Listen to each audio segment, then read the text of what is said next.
विद्यार्थियों, हम विचार कर रहे हैं ईशावास्योपनिषद के 15वें मंत्र का, और एक बार इसका फिर से उच्चारण करेंगे। हिरण्मयेन पात्रेण सत्यस्यापि हितं मुखं योऽसावादित्ये पुरुषः सोऽसावहम् ओम खं ब्रह्म।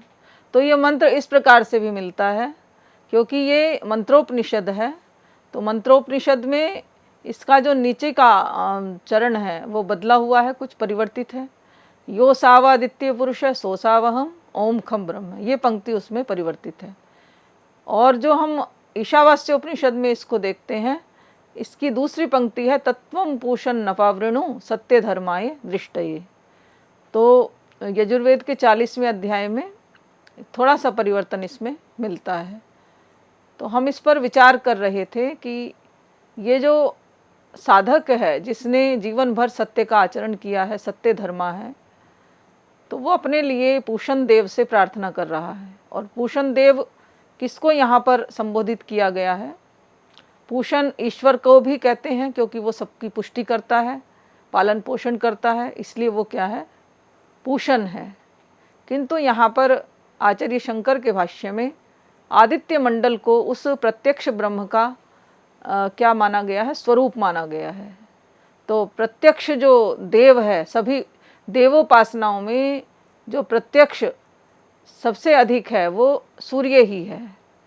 तो सूर्य साक्षात प्रत्यक्ष है, और इस सूर्य को लेकर के बहुत से पर्व भारतवर्ष में प्रचलित हैं, जैसे कि सूर्य षष्ठी, जिसको कि हम छठ पर्व बोलते हैं। तो ये सूर्य की उपासना बहुत प्राचीन काल से चलती आ रही है। तो सूर्य को श्रेष्ठ मानते हुए सूर्य की उपासना यहाँ पर की गई है।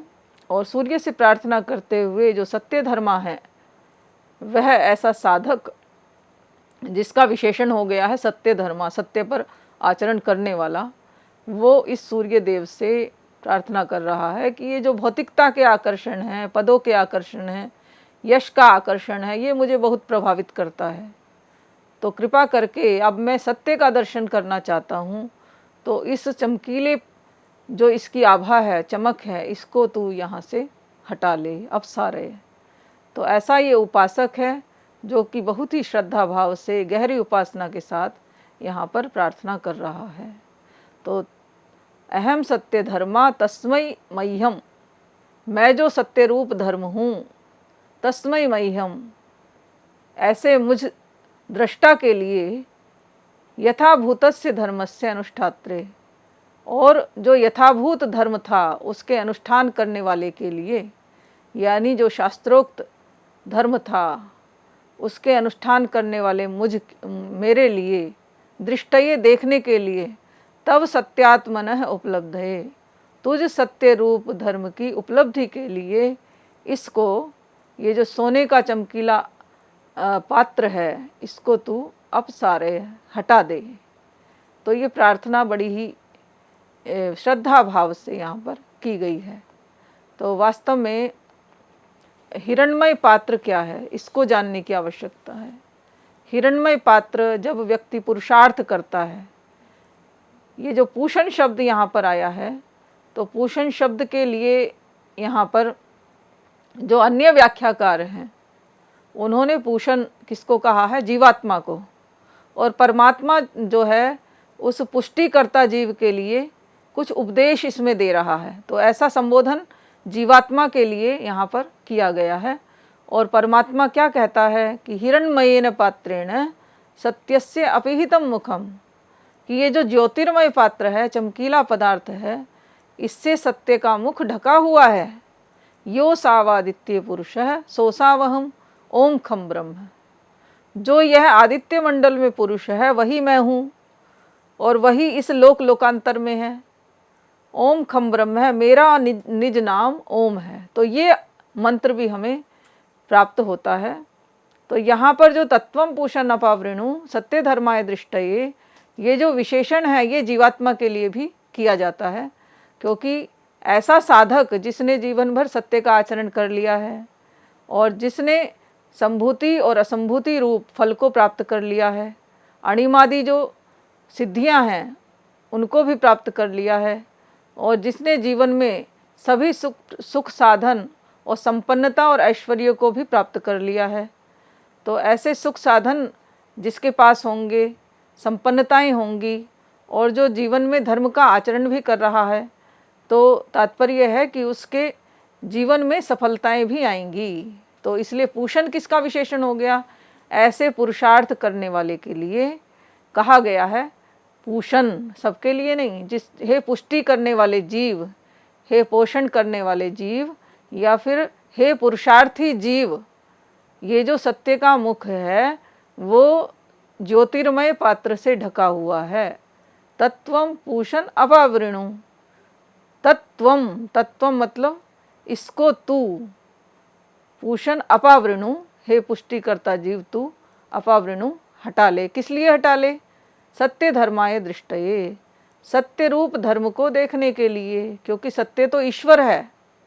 वास्तव में ये जो भौतिकता है, ये जो चमक है, ये जो यश है, मान प्रतिष्ठा है, या फिर धन वैभव इत्यादि, ये जो सब है, ये वास्तव में सत्य नहीं है। सत्य इससे परे है। ये सत्य तो कुछ क्षण ही तुझे सुख प्रदान कर सकता है, लेकिन जो शाश्वत शांति है वो उस ज्योतिर्मय या सत्य स्वरूप ईश्वर को प्राप्त करने में ही है। क्योंकि मानव जीवन का लक्ष्य उस सत्य को प्राप्त करना है। तो इन भौतिकताओं का आकर्षण, इन पद प्रतिष्ठाओं का आकर्षण और इस धर्माचरण के द्वारा जो मिलने वाले फल हैं, उनका आकर्षण को ही यहाँ पर हिरण्मय पात्र कहा गया है। और इसमें महर्षि दयानंद भी थोड़ा सा प्रकाश डालते हैं इस मंत्र पर, यजुर्वेद के 40वें अध्याय में।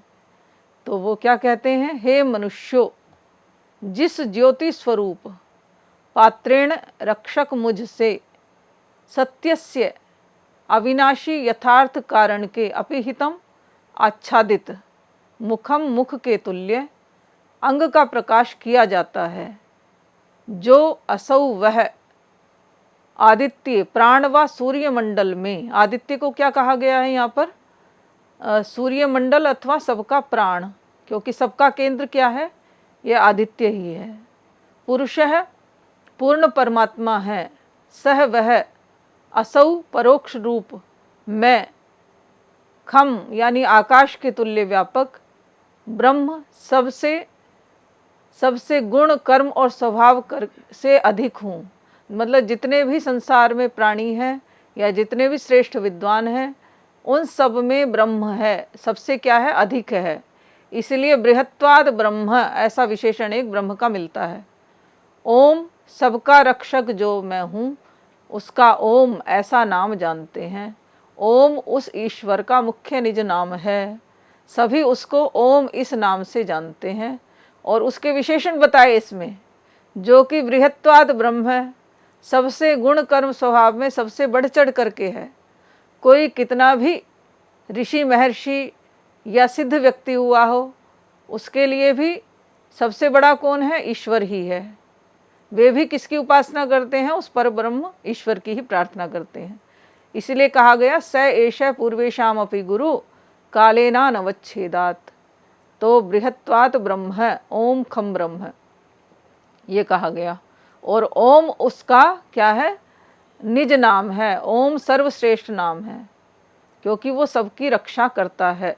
सबकी रक्षा करने वाला होने से ओम उसका निज नाम है। और ओम जो है, ये सभी प्राणी इसका उच्चारण कर सकते हैं।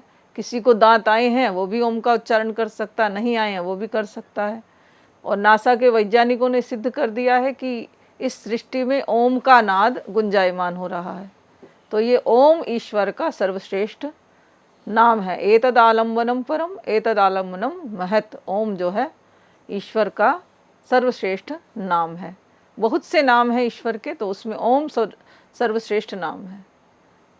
और यह आदित्य मंडल या फिर सूर्य मंडल जिसका केंद्र है, तो ईश्वर को आदित्य भी कहा जाता है। विभिन्न गुण कर्म स्वभावों के अनुसार ईश्वर के विविध नाम मिलते हैं। तो ऐसे उस ईश्वर के विशेषणों को बताते हुए, जिसको कि आदित्य कहा गया, जिसको कि खम यानी आकाश के समान जो व्यापक है, आकाश के समान व्यापक कहा गया, ब्रह्म कहा गया, ओम कहा गया। उस ऐसे ईश्वर को देखने के लिए, सत्य रूप ईश्वर को देखने के लिए इस चमकीले पदार्थ को तो हटाना ही होगा। तो वास्तव में यहाँ निवेदन किया जा रहा है, जो महर्षि दयानंद सरस्वती जी भाष्य में करना चाहते हैं, हे मनुष्यों, जो मैं यहाँ हूँ वही अन्यत्र सूर्यादि लोक में, जो अन्य स्थान सूर्यादि लोक में हूँ वही यहाँ हूँ। अर्थात सूर्य तो एक केवल आलम्बन मात्र है। सूर्य के द्वारा लक्षणा में बात की जा रही है कि जिस प्रकार से सूर्य में मैं हूँ, उसी प्रकार से सृष्टि के कण कण में विद्यमान हूँ। ईशावास्यमिदं सर्वम, जो भाव उस मंत्र में थे उसी भाव को यहाँ पर दूसरे प्रकार से कहा गया है। यो सावादित्य पुरुष है, जो मैं इस सूर्यमंडल में हूँ वही असौ, असौ वही मैं इस प्रकृति में हूँ, सूर्य जगत में हूँ, चराचर जगत में हूँ, तारामंडल में हूँ, और अन्य पता नहीं कितनी ही लोक लोकांतर इस सृष्टि में विद्यमान है, अनेक सृष्टियाँ विद्यमान हैं, उसमें मेरा ही शासन चलता है। तो जो मैं यहाँ हूँ वही अन्यत्र हूँ। सर्वत्र परिपूर्ण आकाश के तुल्य व्यापक हूँ। और मैं क्या हूँ? खम हूँ। यदि व्यापकता की तुलना करनी होती है तो आकाश को महत्व दिया जाता है। जिस प्रकार आकाश सर्वत्र व्यापक है, उसी प्रकार ये परमात्मा सृष्टि के कण कण में व्याप्त है। तो आकाश के तुल्य व्यापक हूँ और सूर्यादि लोकों में स्थित हूँ और अन्य लोकों में भी स्थित हूँ। मुझसे भिन्न कोई बड़ा नहीं है। इसीलिए क्या है? ओम खम ब्रह्म है। ब्रह्म शब्द का वाचक वहाँ पर ईश्वर को बताया गया। तो मुझसे भिन्न कोई बड़ा इस संसार में नहीं है। मैं ही सबसे क्या हूँ? बड़ा हूँ। मेरे सुलक्षणों से युक्त पुत्र के तुल्य प्राणों से प्यारा मेरा निज नाम ओम है। तो जैसे किसी पिता को पुत्र प्यारा होता है, प्राणों से तुल्य, प्राणों के समान पुत्र तुल्य होता है, इसलिए परमेश्वर कह रहे हैं कि मेरा जो निज नाम है ओम, वो मुझे प्राणों से भी प्यारा है। तो इस प्रकार से ये निवेदन उस उपासक के समक्ष किया गया जो कि सत्य को देखना चाहता है। और ये जो सत्य का आकर्षण है, ये सत्य का जो मुख है, वो किससे ढका हुआ है? हिरण्मय पात्र से ढका हुआ है। तो वास्तव में हिरण्मय पात्र क्या है? हिरण्मय पात्र का तात्पर्य है जो ये उपलब्धियां हमें प्राप्त होती हैं, इनसे जो मान सम्मान यश की प्राप्ति होती है, और जो हमारी कामनाओं का सुख है, इच्छाओं का सुख है, यही वास्तव में क्या है? आकर्षण है। और यही क्या है? ये चमकीला पात्र है। पात्र का भी एक विशेष नाम है। जो गिरने से बचाए उसको पात्र कहते हैं। तो जो जिसने सबको ढका हुआ है, आच्छादित किया हुआ है, ईश्वर को या सत्य को ढका हुआ है, वही वास्तव में चमकीला पात्र है। तो जब व्यक्ति पुरुषार्थ करता है किसी भी क्षेत्र में, चाहे वो लौकिक क्षेत्र में हो, चाहे वो आध्यात्मिक क्षेत्र में हो, तो उसके समक्ष बहुत सी सफलताएं भी आती हैं। और इन सफलताओं को प्राप्त करने के बाद उसको बहुत सारे यश, मान सम्मान आदि भी प्राप्त होते हैं। तो यही वास्तव में क्या है? चमकीला आवरण है। यही जो चमकीला आवरण है, यही उसको क्या करता है? प्रभावित करता है। और चमकीला आवरण प्रभावित करने के कारण से व्यक्ति अपने मार्ग से च्युत भी हो सकता है। तो इस सत्य धर्मा के लिए उस मार्ग को हटाने का निवेदन यहाँ पे किया गया है। तो जो ये सत्य का आवरण है, ये जो सत्य स्वरूप ईश्वर का आवरण है, इन अणिमादि सिद्धियों से, इन यश वैभव से, सुख से क्या है? ढका हुआ है। तो हे मनुष्य, तू इस सत्य के आवरण को हटा। और कहा गया कि ये ऐसा आवरण क्यों आता है? क्योंकि मैं तो सच्चा साधक हूँ और मैं सत्य को प्राप्त करना चाहता हूँ। तो कहा गया अर्थ कामेश्वर सक्ता नाम धर्म ज्ञानम विधीयते, कि धर्म का जो ज्ञान है, इस श्लोक को महर्षि मनु ने मनुस्मृति में वर्णित किया है। अर्थ कामेषु असक्ता नाम धर्म ज्ञानम विधीयते। जो व्यक्ति अर्थ में या काम में संलग्न नहीं है, आसक्त नहीं है, उसके लिए ही धर्म का उपदेश है। यदि धर्म का हम आचरण करने चलें तो हमारे अंदर कभी अर्थ का, धन का, ऐश्वर्य का जो है अभिमान आ जाता है या उसकी आसक्ति बढ़ जाती है, और कभी हमें अपनी कामनाओं को पूरा करने की आसक्ति आ जाती है। तो जो व्यक्ति अर्थ और काम में संलग्न नहीं है, लिप्त नहीं है, उसके लिए ही धर्म की चर्चा है। यदि अर्थ और काम की चर्चा को साथ लेने पर भी यदि व्यक्ति सत्य का पालन करना चाहता है, धर्म को का ज्ञान प्राप्त करना चाहता है, तो वो धर्म का ज्ञान तो करेगा, लेकिन वो विकृत रूप में करेगा। वास्तविक सत्य का धर्म का ज्ञान करना होगा तो हम ये जो ऐष्णा त्रय हैं, पुत्रैष्णा, वित्तैष्णा, लोकैष्णा आदि, इनको हटा कर के ही धर्म का ज्ञान संभव है, अन्यथा धर्म का ज्ञान संभव नहीं है।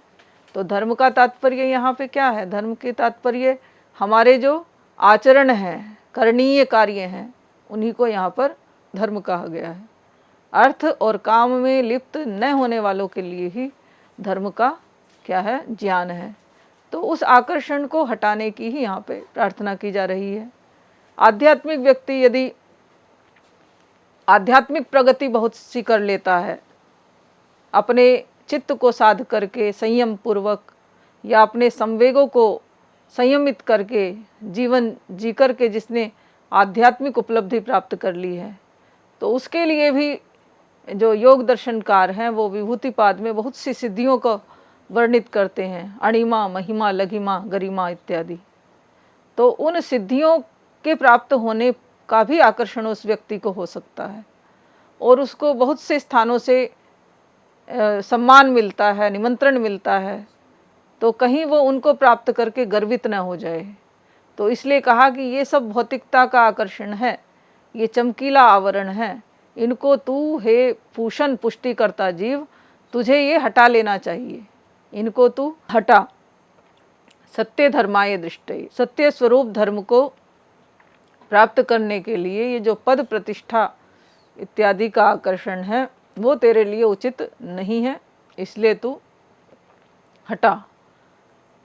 तो इस प्रकार से इस मंत्र में बहुत सुंदर भाव प्रदर्शित किए गए हैं, और सत्य स्वरूप जो ईश्वर है उसको प्राप्त करने के लिए ये जो भौतिक उपलब्धियां हैं ये बहुत ही हीन हैं, तुच्छ हैं, तो इनको हटाने की प्रार्थना यहाँ पर की गई है। निष्काम भाव से जीवन जीने के लिए साधक को प्रेरित किया गया है। सत्य को प्राप्त करने के लिए इस मंत्र में ये उपदेश बड़ा ही ग्रहण करने योग्य है, आचरण करने योग्य है। तो अब हम अग्रिम मंत्र पर चर्चा करेंगे, और अग्रिम मंत्र का पहले हम उच्चारण करेंगे। ओम पूषन्ने कर्षे यम सूर्य प्राजापत्य व्यूह रश्मिन समूह तेजो यत्ते रूपम कल्याणतमं तत्ते पश्यामि योसा वसौ पुरुषः सोहमस्मि। ये 16वां मंत्र ईशावास्य उपनिषद में है, जो कि हमें यजुर्वेद के 40वें अध्याय में प्राप्त नहीं होता है। तो ये मंत्र केवल उपनिषद में ही हमें प्राप्त होता है, और इसका अन्वय है पूषण, एकर्षे, यम, प्राजापत्य, सूर्य, रश्मीन वि ऊह, तेजः सम ऊह, यत्ते कल्याणतमं रूपम ते तद्रूपम पश्यामि, यह असौ पुरुषः सह अहम अस्मि। तो यहाँ पर भाष्यकार संबंध जोड़ते हैं इस मंत्र का उसी उपासक से जिसने जीवन भर सत्य का आचरण किया है, और जिसने ईश्वर से प्रार्थना की है कि ये जो चमकीला आवरण है कृपा करके इसको मेरे समक्ष, मेरे से सामने से हटा लीजिए, क्योंकि मैं सत्य धर्मा हूँ, बहुत तीव्र इच्छा है सत्य को जानने की मुझ में, तो ये जो भौतिक उपलब्धियों का आवरण है, इनको मुझसे, मुझ सत्य धर्मा के समक्ष से, सामने से हटा लीजिए। तो अब इस मंत्र में क्या संबंध जोड़ा? कहा कि हे पूषण, ये जो विविध प्रकार के इसमें विशेषण दिए हैं, ये सूर्य को संबोधित करते ही दिए हैं। तो भाष्यकार जो शंकराचार्य हैं, उन्होंने इसको सूर्य को आलंबन बनाते हुए ही उपासक के लिए प्रार्थना का विधान यहाँ पे किया है। तो वह जो उपासक है, विविध नामों से ईश्वर की प्रार्थना कर रहा है, और उसको पूषण कहा, एकर्षि कहा, यम कहा, प्राजापत्य कहा, सूर्य कहा। तो ये 5 विशेषणों के द्वारा उपासक जो है अब बहुत ही तीव्र इच्छा भाव से सत्य को प्राप्त करने की वो प्रार्थना कर रहा है। क्योंकि अपने पूर्ण पुरुषार्थ के बाद यदि हम इष्ट की सिद्धि के लिए कुछ प्रार्थना करते हैं समर्थ व्यक्ति से, तो वही वास्तव में क्या होती है? प्रार्थना होती है। तो ये ऐसा साधक है जिसने पूर्ण पुरुषार्थ कर लिया है सत्य को प्राप्त करने का, किंतु वो कहीं ना कहीं अभी असफल है। तो वो अब केवल पूर्ण पुरुषार्थ के बाद केवल हम क्या कर सकते हैं? अपने सामर्थ्यशाली उपास्य से, इष्ट देव से हम प्रार्थना कर सकते हैं। तो इसमें बहुत से विशेषण उपास्य के बताए गए हैं, और उपास्य के रूप में सूर्य को केंद्रित करके ये प्रार्थना की जा रही है। और उसके लिए कहा कि हे पोषण करने वाले, हे सूर्य, तुम सबके इस समस्त जगत की पुष्टि करने वाले हो, पोषण करने वाले हो। तो पोषण करने वाले और एकर्षि, जो अकेले विचरण करते हो, एकर्षि अर्थात अकेले विचरण करने वाले। यदि इसका परमेश्वर परक अर्थ करें तो अद्वितीय है। परमेश्वर जो है अद्वितीय है, सभी से क्या है? भिन्न है, अकेला ही है वो ऐसा सर्व सामर्थ्यशाली, सर्वशक्तिमान। तो एकर्षि यहाँ पर सूर्य को भी कहा गया है। ये सूर्य के विशेषण में भी घटित होता है। और ऋषि कहते हैं, ऋषि का बहुत सुंदर तात्पर्य निकलता है। ऋषिर दर्शनाथ, जो मंत्र दृष्टा हैं उसको भी ऋषि कहा गया है, या फिर जो भूत भविष्य वर्तमान का जानने वाला है उसको भी ऋषि कहते हैं। अर्थात, और यहाँ पर ऋषि शब्द का एक विशेष अर्थ लिया गया है। ऋष गतौ, एक व्याकरण में धातु पाठ में धातु मिलती है जिसका अर्थ होता है गति करना। एक अर्षे अर्थात जो अकेले गतिमान है, गतिशील है, जो इस सूर्य लोक में अकेला ही गतिशील है। तो सूर्य एकाकी चरती, ये एक श्रुति भी हमें मंत्र में मिलती है। सूर्य एकाकी चरती चंद्रमा जायते पुनः। चंद्रमा जो है शुक्ल पक्ष और कृष्ण पक्ष के रूप में 2 प्रकार से उसका उदय होता है। तो पहले न्यून होता है, न्यूनतर होता है, फिर वो जो है अमावस्या होती है, उसके बाद फिर से प्रतिपदा इत्यादि। तो सूर्य एकाकी चरती, किंतु सूर्य में ऐसा नहीं देखा जाता है।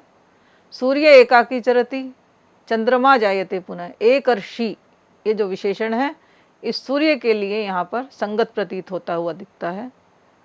तो सबका नियामक, सबका दृष्टा, एकर्षि, एक दृष्टा, देखने वाला है। और आगे कहा यम। यम का तात्पर्य होता है जो सबको कंट्रोल में रखता है, शासन में रखता है, जो सबको नियमित करता है, नियंत्रित करता है। तो ये जो संपूर्ण जगत है ये सूर्य के द्वारा ही नियंत्रित है, चलायमान है। संचालित कौन कर रहा है? सूर्य है, कर रहा है। तो इसलिए उसको क्या कहा गया? नियंत्रित करने वाला यम, यम उसको कहा गया है। और आगे कहा गया प्राजापत्य, प्रजापति के पुत्र को प्राजापत्य कहा गया है, अपत्य अर्थ में प्राजापत्य। तो एक नाम सूर्य का आदित्य भी है। और कश्यप ऋषि जो थे, कश्यप ऋषि प्रजापति, उनकी 2 पत्नियां हुई, दिति और अदिति। दिति के पुत्र दैत्य कहलाए और अदिति के पुत्र आदित्य कहलाए।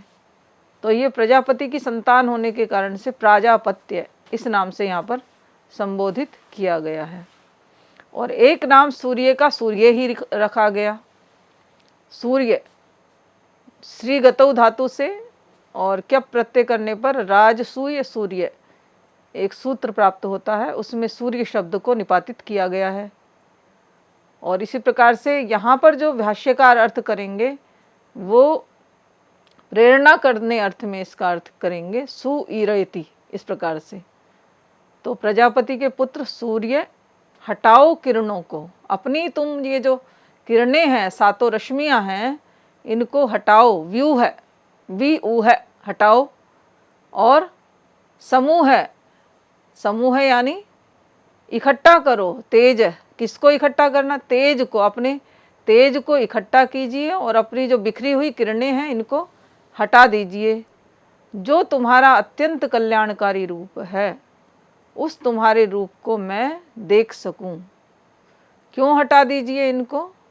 ये तुम्हारा जो कल्याणकारी रूप है मुझे दिखाई नहीं दे रहा है, मेरी दृष्टि में नहीं आ रहा है, तो मैं तुम्हारा दर्शन कर सकूं, यथार्थ को जान सकूं, प्रत्यक्ष कर सकूं।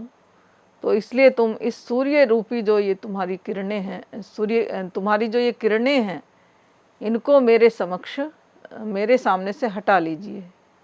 जो वह आदित्य में स्थित पुरुष है वह मैं ही तो हूँ।